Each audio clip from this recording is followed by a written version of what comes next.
The Honourable Phil Goff. Mr Speaker, there's a fundamental flaw in what Jackie Dean was saying, and I would just invite Mrs Dean to think back to the last time we had a binding referendum. It was in 2011, and it was on MMP, nothing more fundamental than our voting system.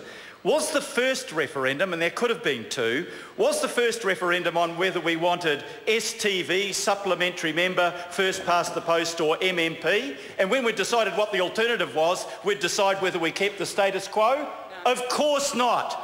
The last time we had a binding referendum in this country, quite properly, the electorate of New Zealand was asked, first of all, do you want to change the voting system? That's right. And that's why the whole logic of the referendum on a flag, if we're going to have the referendum, is let New Zealanders decide first of all whether we want to change the flag. Because why would we spend $26 million on two referendums if the majority of New Zealanders did not want change? And I've got the three latest polls on the flag, and I've got to say the TVNZ one on September 2014 was 35% for change, 65% against. The March 2014 Herald poll was 40% for change and 52% against. The February 2014 TVNZ poll was 28% for change, 72% against. So here we've got a government that wants to have change, and I'll come to what my view on that is shortly. They want to have change, but they're going to say what we're going to change to before they give New Zealanders the right to say whether or not they want it. This is not a decision for 121 members of Parliament to make in this chamber. This is a decision for all New Zealanders. And surely we should ask New Zealanders the first question in the logical order: do you want change? That's right. Is there anything that is not understandable about that priority? That's how we decided on our voting system. That's how we could be deciding on our flag.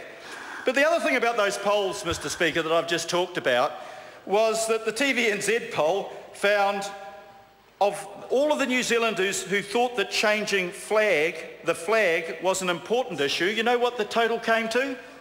2%, sir. 2% of New Zealanders thought this was an important issue. And it's therefore hard to understand what the obsession of the Prime Minister is with this issue. Now, on one hand, it could be a vanity project. The Prime Minister is about to retire and he wants to be remembered for something. And it's hard to think what he'll be remembered for, but maybe he could be remembered for changing the flag, sir. The alternative explanation for why the Prime Minister has this obsession is that it's a bit like bread and circuses. It's a great diversion, isn't it? When things aren't happening the way they should be around the country, let them look at something else. Watch this flag. See, we could change this flag. Don't worry about education. Don't worry about the failure of the charter schools and the loss of public money. Don't worry about the health boards, district health boards, not having enough to provide decent health services. Don't worry about the fact that we've cut policing by in real terms every year in the last 5 years. Look at the flag. That's a diversion. Well, you know, I probably share with most New Zealanders the kind of bemusement about why this is being put up as a priority issue.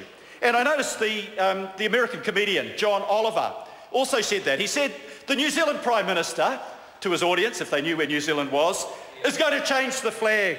And then he went on and said, John Key, as the newly elected Prime Minister, is ready to tackle the most pressing issue for the country. Well, I disagree. I disagree. John Oliver was obviously being sarcastic about that. But just for the dimmer members across the House, I thought I should explain that in case they got excited. Mr Speaker, I think there are other priorities. I think, you know, the level of child poverty in our country is a priority.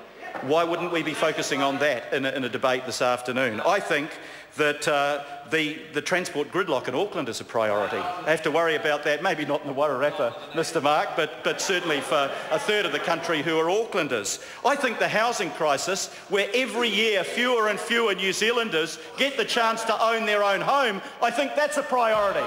So I don't know why we have a priority where we're going to be spending $26 million on a couple of referendums in the wrong order. A couple of referendums in the wrong order. And I know the people in Mount Roskill will be asking me when I go back there tonight, why are we spending $26 million? Is there nothing better that the national government's got to spend on?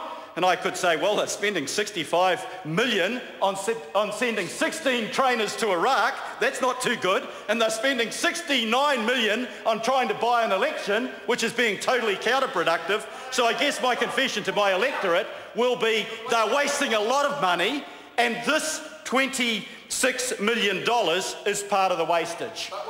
Now, there's a couple of other things that I think we need to take into account. If we're trying to cut down the cost of it, having one referendum first to see whether people want to have change makes sense. But there's another proposal that I've got for the House, Mr. Speaker, and that is, if we're going to have a referendum on something as significant as the symbol of the country, the flag, why wouldn't you hold that at the same time as an election? There are two big advantages in that. The first is, of course, it's much cheaper, but the second advantage is you're going to get a decent turnout. If you have a standalone referendum, you might get 40% going out to vote, or maybe 50%. And I'm saying this, Mr. Speaker, if you're going to change the flag, at least get a genuine indicator of what people feel, and the best way to do that is by coinciding a referendum with an election. Is it so pressing that we have to have two standalone referendums before the next election? Nobody thinks it's that pressing. 2% of New Zealanders think it's an important issue to change the flag. So let's be logical, let's be sensible in this House, and I'm directing this to the members of the National Caucus. Why not have one referendum at the next election, and that referendum has two parts. Part A, do you want to change the flag? Because that's what, yes or no, easy, easy. And then part B, if there is a majority that want to change the flag, which of these preferences do you prefer? You don't have to run it as two separate standalone referenda. You can hold it with one referendum coinciding with the election. Now, what is illogical about that? It is totally sensible. That's what we should be doing. That's what every party on the cross-party committee want to do, with the exception of National, and if you call it a standalone party, ACT. That's what the majority of people in this House want, sir. Now, my own preference is that actually I'd like to see a new flag, a 21st century flag, and I kind of like the one by Kyle Lockwood. It's got the silver fern through the middle, it's got the blue of the Pacific and the Southern Cross, and it's three colours. It's quite attractive. But it's not my decision to make. And there's something else I want to say about timing. When the RSA makes as strong a stand as they have, I think we should do them the courtesy of listening to them. We all say what a debt we owe to our veterans, and by God we do owe a debt to our veterans.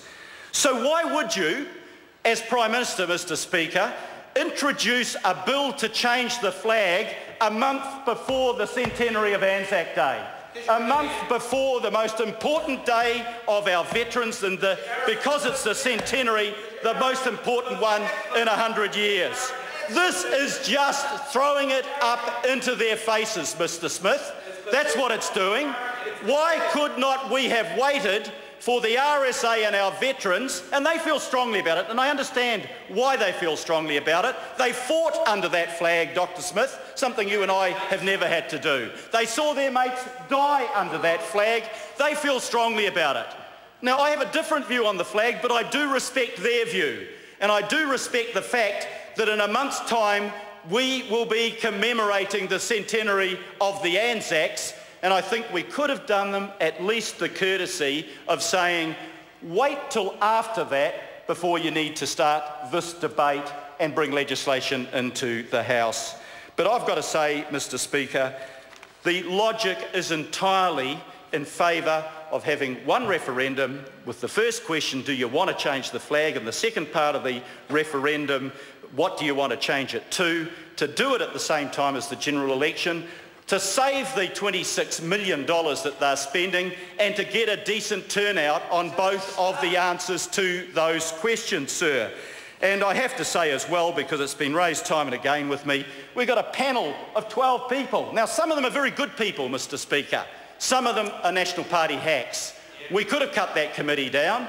And my electorate, where people are struggling to pay their rent and to make sure their kids get what they want, wonder why there is $600 to $800 a day being paid to National Party hacks to sit on the panel. That's wrong, sir, and I'm against that as well. But his time has expired. I would like to point out to the House, I would like to point out to the House before I call on the next speaker that the debate is relatively narrow around process, around timing, and the previous speakers have covered that quite well. It is not an argument about what other taxpayers' funds could be expended on. It is not a wide-ranging debate. It is narrow, and as we have heard from previous speakers, there is plenty to talk about around the process and the timing and other provisions within the bill.